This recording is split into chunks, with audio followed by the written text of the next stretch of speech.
Nú ætlum við að prófa að setja inn dálítið af gögnum og við ætlum að byrja því að stofna smá skúffufyrirtæki og við náttúrulega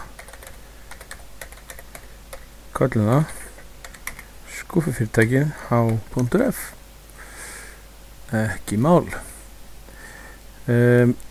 Síðan ætlum við að setja inn annars vegar tekjur og hins vegar útgjöld sem að þetta fyrirtæki þarf að hafa. Þetta er alþjóðlegt fyrirtæki og við ætlum að fá tekjur og útgjöld fyrir nokkur svæði. Það er Ísland og Færeyjar og Evrópa og Afríka og síðan Asía.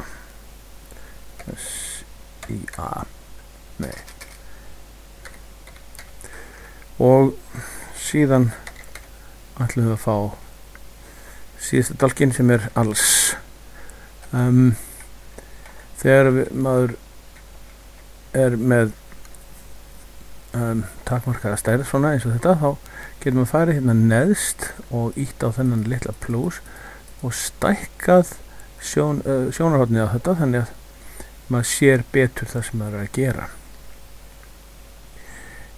Nú þurfum við að setja inn einhvers konar upphæðir og ég ætla að byrja hérna í reit B6 og þar ætla ég að setja inn 26.000.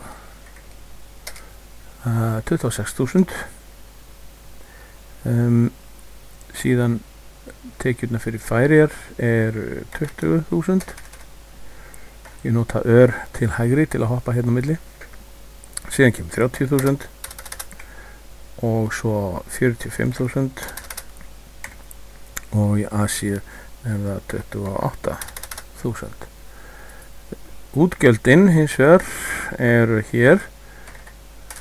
Það er 22.000, það er 18.000, það er síðan aftur 22.000 og síðan er 38.000 og síðasta talan sem ég slægi inn er 25.000.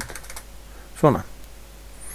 Nú er ég komið með allar þær tölur sem ég ætla að slá inn og annað sem að kemur núna er útreiknað og það fyrsta sem ég ætla að reikna út er þá hagnaðurinn. Hagnaðurinn kemur hér í þennan reit hérna í B8 fyrir Ísland og hann er útreiknaður þannig að ég tek töluna hérna í B6 og dreg töluna í B7 frá og þegar maður býr til formúlu í kalk að þá byrjar maður á því að setja inn samansummerki. Síðan setur maður annan reitinn, það er að segja B6 og hérna getur maður að skrifa B með stórum eða litlum staf, það skiptir ekki máli, mínus og síðan B7, sjáðu hérna er B með litlum staf og þegar ég tá enter eða set öruna til að þá kemur talan 4.000 og hagnaðurinn hérna fyrir Ísland þá er 4.000. Ef ég breyti tölunni hérna í B6 og skrifa í staðin fyrir 26.000 setja ég 28.000 að leið og ítá enter að þá breytist samtalan. Það er að segja hagnaðurinn hækkar 2.000. Nú þarf ég að gera þetta sama hér í reit C8. Þá get ég smelt hér í þennan, farið í breyta og afrita og þá byrja svona tölur, það er lítil strik að dansa hérna kring reitinn, þetta er svona kallar maurar og á meðan þeir eru þarna þá get ég afrita þessa formúlu hingað inn og það get ég gert til dæmis með því að fara í breyta og líma. Þá er formúlan komin hér inn og við sjáum hana hér uppi C6 mínus C7 formúlan breytist eftir því hvert maður afritar hana, þannig að hún er alltaf þannig að þær vísa alltaf í reitina sem eru eins, þannig að ekki sömu reitina heldur í eins reiti.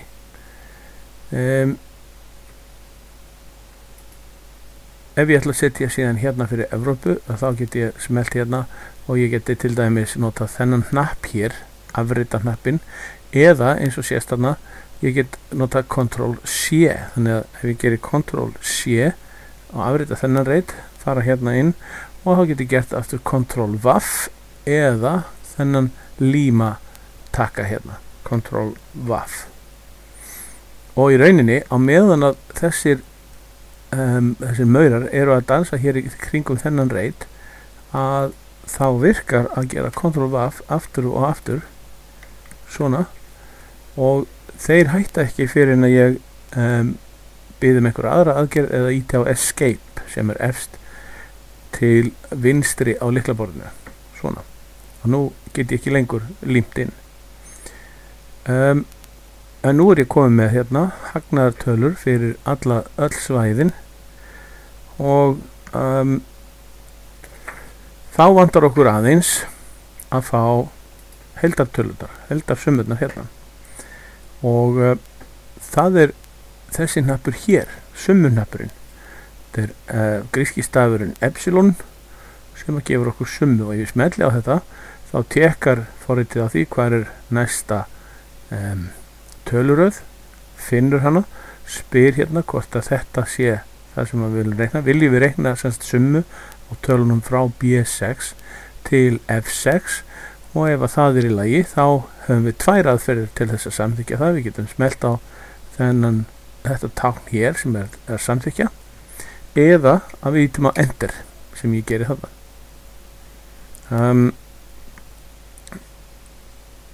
Aftur summa, ef ég íti á þetta X hérna, að þá þýðir það að hætta við.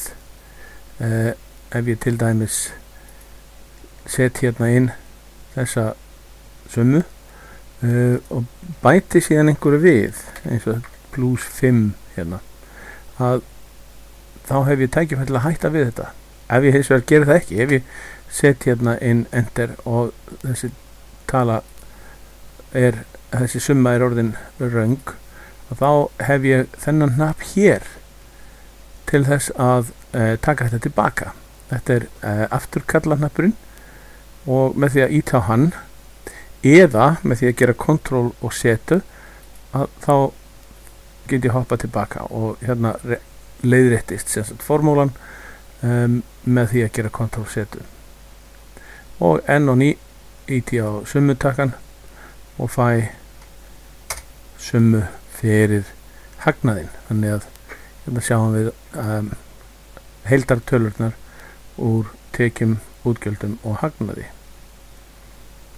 Við skulum bíða með þetta hérna og sjá hvort að við getum ekki lagfært þetta aðeins meira seinna.